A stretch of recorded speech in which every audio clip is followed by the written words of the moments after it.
O que é a imunidade de rebanho? Qual a situação do Brasil? E qual o preço que se paga ao usar esta opção de combate à pandemia? Se liga que o 3 em Pauta começou!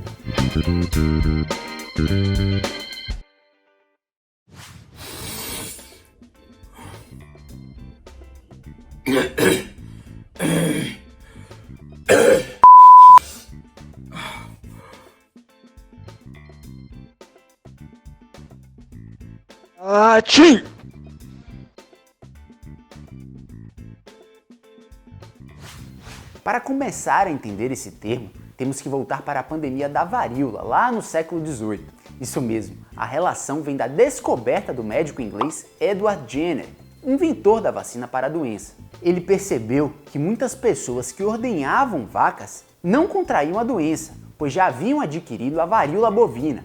Jenner, então, extraiu o material de uma ordenhadeira contaminada e o injetou numa criança, que manifestou uma variação de forma passageira. Já abordamos o tema vacina aqui no canal e a palavra vem do latim, que é derivado de vaca. A medida foi um sucesso, eles pegaram a doença de uma forma leve e não sofreram com a pandemia da época. Então, quando a maioria das pessoas está imunizada, dá-se o nome de imunidade de rebanho. Esta é a lógica que algumas correntes políticas querem aplicar para combater a Covid-19.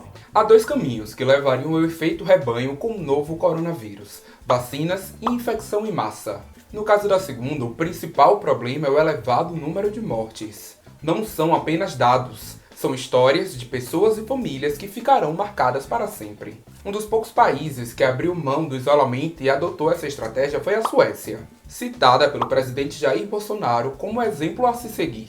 Porém, o país chegou a ter 5 vezes mais mortos que os vizinhos, e o declínio econômico foi equivalente ao de quem fechou comércios e escolas. Os especialistas estimam que se o Brasil não tivesse feito nada, teríamos aqui 100 milhões de infectados e mais de 1 milhão de mortos. Além disso, não há estudos suficientes provando que o infectado desenvolve obrigatoriamente um anticorpo, e não se sabe exatamente por quanto tempo o organismo fica protegido, sem falar no caso de pessoas que se infectaram novamente. Embora o Brasil seja o segundo país no mundo com maior número de casos e mortes, atrás apenas dos Estados Unidos, cerca de 1% da população foi infectada, o que corresponde a 2 milhões de pessoas. Porém, o Brasil é um dos países que menos testa no mundo, o que gera subnotificação. De acordo com um estudo da Universidade Federal de Pelotas, divulgado no final de junho, o número de infectados seria 6 vezes maior, chegando a mais de 20 milhões de casos. Mesmo assim, ainda estaria abaixo do índice mínimo projetado pelos principais estudos sobre a imunidade de rebanho. Essa medida, inclusive, é mal vista e criticada por pesquisadores. Com esse cenário, apesar de repetitivo, o que podemos fazer é lavar as mãos, usar máscaras e manter o distanciamento. Ou, quem puder, fique em casa. Então, pessoal, se lembrem de se inscrever no canal, deixar o joinha e ativar o sininho. Nos vemos na próxima quinta-feira.